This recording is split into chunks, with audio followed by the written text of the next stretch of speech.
welcome to Tech Leveler, and in this quick video I'm going to show you how to keep the audio messages on your iPhone. So let's say for instance you get an audio message rather than a text message. The default on the iPhone is for this audio message to delete after 2 minutes once you've listened to it. So if you've ever wondered where that voice message has disappeared, this is a feature iPhone have turned on by default.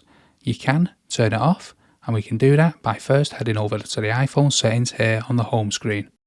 Now we're in the main iPhone settings. Let's scroll all the way down until we get to the messages here, and then let's tab into that. Now we're in the messages section. I want to scroll all the way down until we get to this audio messages section here.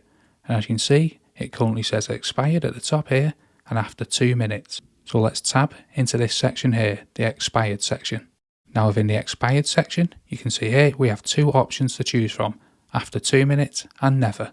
So if you never want the audio messages to be deleted, you can select never. If you have an older version of the iOS, you may see in this options here 1 year. However, this option was removed in the latest versions of the iOS. I hope you found this video helpful. If you did, smash the like, smash the subscribe, and thank you for watching.